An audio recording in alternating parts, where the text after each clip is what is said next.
Good day, this is JNN Weekday News. I'm Unique Francis. Here now are our top stories.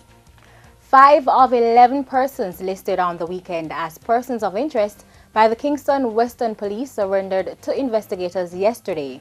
Those surrendering to the investigators include the sole female on the list, Deborah Golding, otherwise called Foxy Brown, Devon Brown, more popularly known as Beggar Brown, Richard Medley, alias King, Graciano Green, otherwise called Bebe, and Glenn Simpson, alias Sabu or Flex.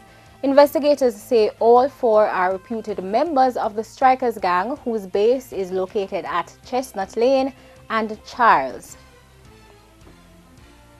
Another group of Clarendon-based policemen are scheduled to appear in the Corporate Area Criminal Court this morning. The policemen have been charged by Indicom for alleged extrajudicial killings in the parish. The 3 were taken into custody on the weekend. The latest arrest brings to 7 the number of policemen charged by Indicom for alleged extrajudicial killings in Clarendon. Defense attorney Kay Churchill-Neato, who is representing most of the cops, is insisting that the policemen were performing their duties when the victims were fatally shot. Last month, Indicom officials revealed that 4 policemen were arrested and charged with murder following shooting incidents in the parish.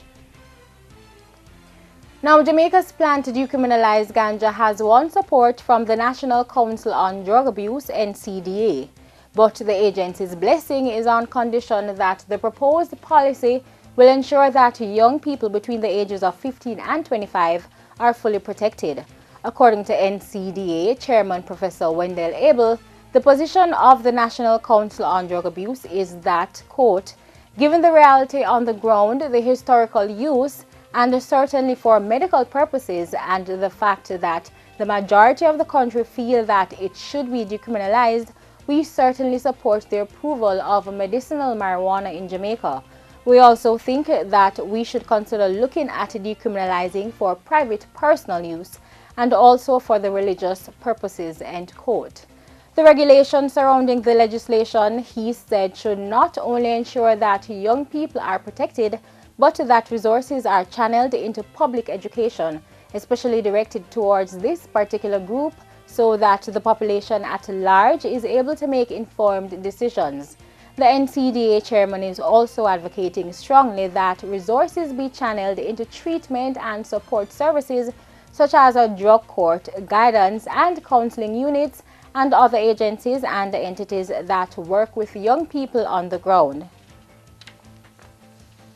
The enforcement of transport regulations in the Kingston Metropolitan Transport Region, KMTR, officially began this morning after a week's extension. The enforcement will impact hundreds of commuters traveling in the region, as well as the operators with sub-franchise license from the Jamaica Urban Transit Company, JUTC. These operators have implemented several measures to conform to the requirements of their license, beginning with the special color scheme of yellow and the displaying of specially issued JUTC certified stickers. The JUTC has warned operators that breaches of the terms of their license will carry serious consequences, with the strongest being the withdrawal of the license. The state-owned agency has also warned commuters to take only these buses and to ensure that they receive their correct tickets upon paying their fares. Meanwhile, the JUTC